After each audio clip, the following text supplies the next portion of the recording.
할렐루야. 네, 오늘도 이렇게 복된 자리에 오신 우리 성도님들 환영합니다. 늘 이전이 이 시간에 꽉 찼으면 좋겠다라는 생각이 있습니다. 오늘 우리가 읽은 말씀 신명기 이제 1장인데요. 우리가 신명기를 이렇게 살펴보고 있습니다.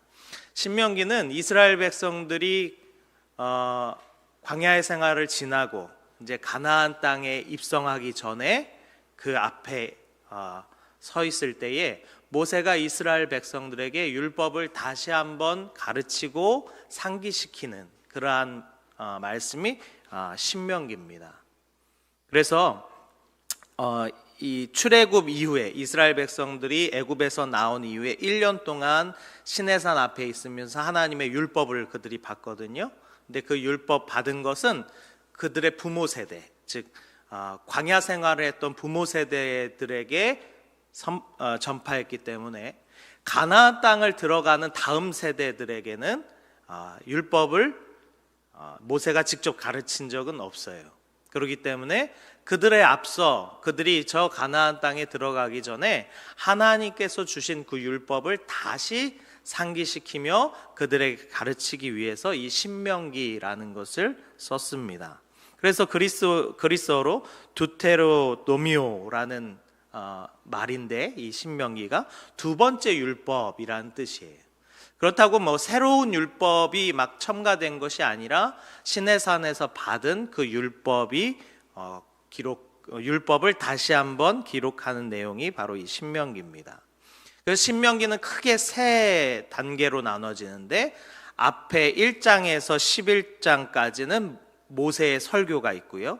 그 다음에 12장부터 26장까지는 우리가 잘 알고 있는 그 율법의 내용이 다시 기록되어 있고요. 27장부터 34장까지는 다시 모세의 설교로 마무리가 됩니다. 이렇게 크게 세 단계로 마무리되는데 우리가 오늘 읽은 이 1장은 이 모세의 설교에 관한 부분이에요. 그러니까 이스라엘 백성들에게 모세가 설교할 때 뭐에 대해서 설교할까요? 너의 조상들이 하나님의 율법을 지키지 못하여 이렇게 됐으니 너희가 율법을 잘 지켜라. 그리고 끝에는 뭐겠어요? 너희가 저 가나안 땅에 가서 어떻게 해야 되는지 신신당부하는 내용, 이렇게 구성되어 있습니다. 먼저 우리가 어제 나눴던 내용은 뭐냐면 이스라엘 백성들이 이 가나안 땅을 정탐하기 위해서 정탐꾼을 보냈을 때에 그들이 하나님께서 주시겠다고 한 약속의 땅 가나안 땅을 저주하는 내용이 어제 있었어요. 왜요? 그들이 보기에 그들의 이 가나안 땅에는 안악 자손이 있고 자신들이 거기에 들어가기에는 메뚜기 같고 우리가 거기 가면 반드시 죽을 거다라고 하는 그런 불신이 섞여 있는 말을 그들이 쏟아냈고 하나님께서 이제 그 말을 들으셨어요. 그리고 나서 오늘 하나님께서 그 백성을 책망하는 내용이 어떤 내용이었는가가 기록되어 있어요. 즉 다음 세대들에게 모세가 설명하는 거예요. 너희 선조들이 하나님께서 주신 땅을 불평불만하여 하나님께서 진노하셨고 하나님께서 그들을 어떻게 대하셨는지가 기록되어 있는 거예요. 그래서 우리가 오늘 읽은 1장 34절인데요. 여호와께서 너희의 말소리를 들으시고 노하사 맹세하여 이르시되 라고. 그러니까 그들이 불평불만했던 소리, 그들이 하나님께서 주시겠다고 했던 그 가나안 땅을 저주했던 그 소리를 하나님께서 들으시고 노하셨다라는 거예요.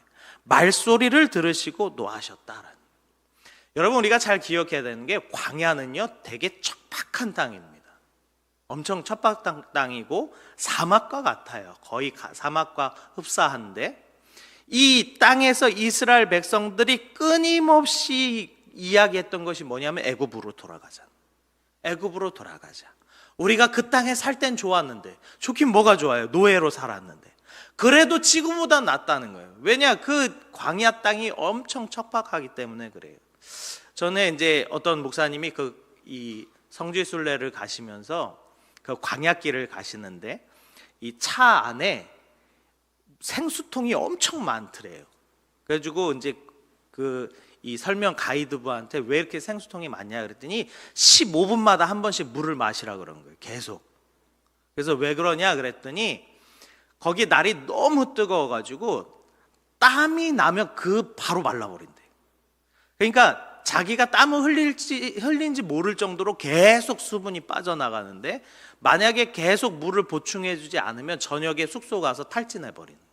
다음날 못 일어난대. 그러니까 15분마다 계속 물을 마셔라, 이제 이렇게 요청을 한 거예요.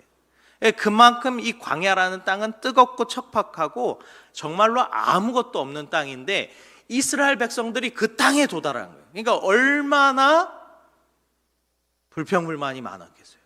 죽을 만큼 힘들었겠죠. 근데 우리가 알아야 되는 것이, 하나님께서 처음부터 이스라엘 백성들의 말소리를 듣고 그들의 불평을 듣고 진노하지 않으셨어요.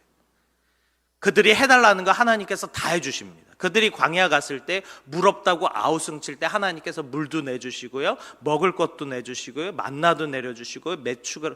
근데 그 동안에는 한 번도 진노하지 않았어요. 근데 하나님께서 이제 그들의 말소리를 듣고 진노하셨던 때가 있는데, 그게 언제냐면 시내산 이후부터는 하나님께서 진노하십니다.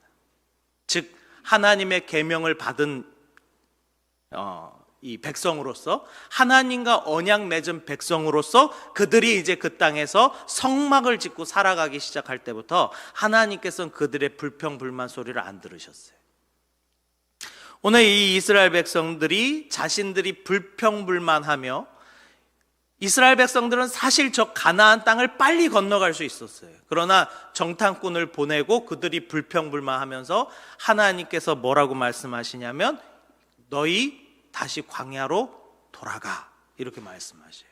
그들의 불평불만으로 그들이 그것을 넘어가지 못합니다. 오히려 하나님께서는 그들이 한 말에 대해서 반대로 이루어 버리셔요. 너희가 35절에 보면, 이 악한 세대 사람들 중에 내가 그들의 조상에게 주기로 맹세한 좋은 땅을 볼 자가 하나도 없으리라. 그래서 하나님께서는 그 세대, 20세 이상 되는 모든 세대를 광야에 다 묻어버리십니다. 그리고 오히려 반대로 너희가 39절에 보면, 너희가 사로잡히리라 말했던 너희의 자녀들을 내가 그 가나안 땅에 입성시키리라 라고 하나님께서 약속하셔요. 우리가 잘 알듯이 갈렙과 여호수아는 하나님께서 저 가나안 땅에 들어가게 하십니다. 그래서요, 우리는요, 이 말을 조심해야 되는데, 이 말을 우리 안에 가지고 있는 것과 말을 밖으로 내뱉는 것은 아주 큰 차이가 있습니다. 하나님이 보시기에는 그 마음의 중심을 아시니까 그 사람의 마음이 어떤지 하나님 다 아시잖아요. 그러니까 불평불만 가지고 있으면 하나님께서 노하실 수 있잖아요. 그런데 하나님께서는 입 밖에 꺼내면 노하셔요. 왜 그런지 아십니까? 이 말이라는 건 전염성이 있기 때문에 그래요. 이스라엘 백성들이 딱 그랬어요. 가나안 정탐을 하고 와서 그들이 불평불만을 함으로 말미암아 모든 백성이 통곡해버린 거예요. 이게 문제입니다. 교회 안에도 말이 문제예요. 내 말을 내 안에 가지고 있는 것과 꺼내놓는 것은 아주 큰 차이가 있다라는 거예요. 이 불평불만하거나 아니면 잘못된 것을 전하는 것은 믿음이 연약한 자들을 집어삼켜버립니다. 그래서 교회 안에서는 말을 조심해야 됩니다. 하나님께서는 모세에게도 이런 말씀을 하셔요. 37절에 보니까, 여호와께서 너희 때문에 내게도 진노하사 이르시되 너도 그리로 들어가지 못하리라 하리라. 모세도 가나안 땅에 못 들어갑니다. 모세가요, 가나안 땅 앞에 서기까지 정정했어요. 그런데도 못 들어갑니다. 하나님께서 못 들어가게 하셔요. 왜냐하면 모세가 전에 행했던 일이 있었기 때문에 그래요. 이스라엘 백성들이 이 신광야에 이르렀을 때, 신광야라는 광야 지역입니다. 신광야에 이르렀을 때 거기서 물이 없으므로 또 불평불만을 해요. 근데 그때가 상황이 안 좋았던 게, 모세의 누이가 거기서 죽습니다. 미리암이 거기서 이제 늙어서 죽어요. 그래서 모세가 마음이 좀 많이 힘든 상황이었어요. 근데 물이 없으니까 백성들이 또 모세와 아론에게 달려들어서 너희가 우리를 이곳에서 죽이려 하느냐? 우리가 애굽으로 돌아가자라는 얘기를 또 하는 거예요. 그러니까 이 모세가 하나님 앞에 기도합니다. 하나님, 어떻게 합니까? 너가 저 반석에게 명하여 물을 내게 하라. 근데 모세가 어떻게 하냐면 지팡이로요, 그 반석을 두들겨 패버립니다. 두 번을 팍 그러면서 뭐라고 하냐면, 너 이 패역한 백성들아, 내가 너희에게 언제까지 물을 내랴 하면서 이 지팡이로 반석을 칩니다. 지팡이로 반석을 침으로 물은 나와요. 그런데 하나님께서 뭐라고 말씀하시냐면, 너가 나의 거룩함을 드러내지 못했기에 너는 가나안 땅에 못 들어간다, 이렇게 말씀하시죠. 참 우리가 생각해 봐야 될 게, 교회 안에서 소위 말하는 리더, 가르치는 자는요, 하나님께서 들이대는 잣대가 좀 더 엄격합니다. 성경을 보면 그래요. 그래서 우리는 이 가르치는 자의 위치에 선다는 것을 상당히 주의해야 돼요. 이것은 잘 가르쳤느냐 잘 못 가르쳤느냐의 문제가 아니고요, 그 사람이 어떠한 삶을 살았느냐를 하나님께서는 보신다는 거예요. 여러분, 우리가 믿음이 좋다라는 것을 무엇을 말합니까? 믿음이 좋다라고 하는 것은 그 사람이 점점 하나님을 알아갈수록 그 삶이 하나님의 뜻 가운데 살아가고 있느냐, 이것을 말한다라는 거예요. 하나님을 많이 알고 있는 것과 하나님의 뜻대로 사는 것은 완전 다른 문제입니다. 하나님을 많이 아는 거로 따졌을 때는 바리새인들, 제사장들 따라갈 수가 없어요. 그러나 예수님은 그들과 함께 하지 않으셨어요. 그들은 가르치기만 좋아하는 자들이었고, 그들의 삶을 하나님 앞에 드리는 자는 아니었어요. 우리가 잘 알고 있는 성령의 9가지 열매, 그러한 열매들, 사랑과 희락과 화평과 오래 참음과 자비와 양성과 충성과 온유와 절제, 이와 같은 것들 잘 들여다보면요, 이게 뭐냐면요, 그 사람의 성품이에요. 성품. 성령의 9가지 열매는요, 성품이다, 이 말이에요. 그 구성 자체가. 그렇기 때문에 우리가 잘 기억해야 됩니다. 신앙생활을 오래 한다고 믿음이 좋아집니까? 어떤 사람은 신앙생활을 오래 함으로 믿음이 좋아지기도 해요. 그런데 어떤 사람은 신앙생활을 오래 함으로 그 신앙이 망가지기도 해요. 어떤 사람이 직분을 받는다는 것은 상당히 축복받을 만한 일입니다. 그러나 그 직분이 그 사람의 믿음을 대변합니까? 그렇지 않다라는 거예요. 오히려 어떤 사람은 직분을 받고 더 망가지기도 해요. 제가 이제 전에 있던 교회, 이제 그 혹시 교회 안에 주방 권세라고 아십니까? 주방 권세? 교회들마다 주방 권세가 있어요. 그래서 이 주방을 담당하는 이 권사님들은 이제 힘이 있는데, 제가 이제 전에 있던 교회는 이제 그 권사님이 좀 세셨어요. 청년부 활동을 하다가 주방을 썼는데 잘 안 치웠나 봐요. 그 주에 난리가 났어요. 청년부 회장 권사님한테 불려가고, 부장님 불려가고, 또 교역자실까지 와가지고 담당 교역자들한테 막 뭐라고 하시는데 좀 안타까웠어요. 왜 신앙의 연조가 더 오래되고 직분이 올라갈수록 더 온유하고 더 섬기는 마음과 사랑하는 마음이 풍성해져야 하는데 왜 그렇지 못할까라는 그런 생각을 하게 됐어요. 마찬가지입니다. 우리가 정말로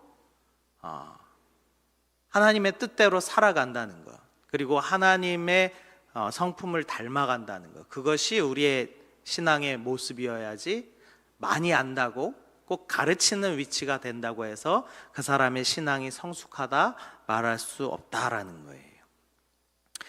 이스라엘 백성들이 하나님 앞에 말로 범죄함으로 또 모세까지도 들어가지 못하는 그러한 상황이 됐을 때에 그들이 이제 어떤 생각을 하나님께서 광야로 돌아가라 라고 말씀하시니까 그들이 또 그 광야 길로 돌아가기가 싫은 거예요.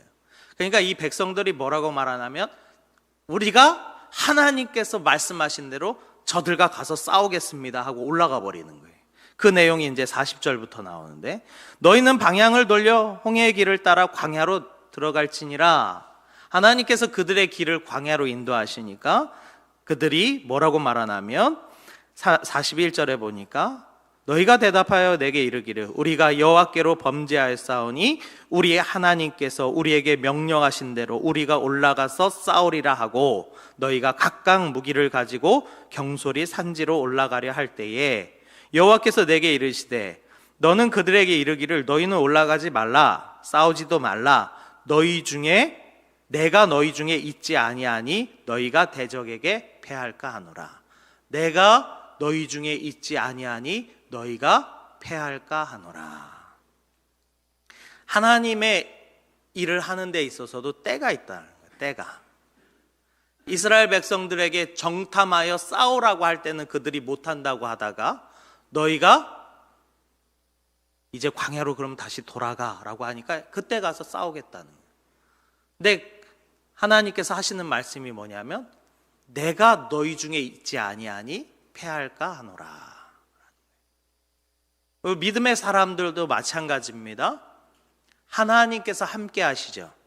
그러나 하나님께서는 때로 외면하실 때도 있다라는 거예요. 때가 있다라는 거예요. 때. 하나님께서 정하신 때가 있다라는 거예요. 그들이 결국 패합니다. 엄청나게 많은 사람이 죽습니다. 그들이 돌아와서 하나님 앞에 통곡합니다. 그것이 45절에 기록되어 있어요. 너희가 돌아와 여호와 앞에서 통곡하나 여호와께서 너희의 소리를 듣지 아니하시며 너희에게 귀를 기울이지 아니하셨으므로. 우리가 하나님의 음성에 민감하기를 간절히 소망합니다. 그때 하나님께서 주시는 그 말씀에 우리가 민감할 필요가 있어요. 딱 그때를 지나가면 안 되는 일들도 있다라는 거예요. 오늘도 이 내용을 모세가 다음 세대, 즉 가나안 땅을 넘어가야 되는 세대들에게 가르치는 거예요.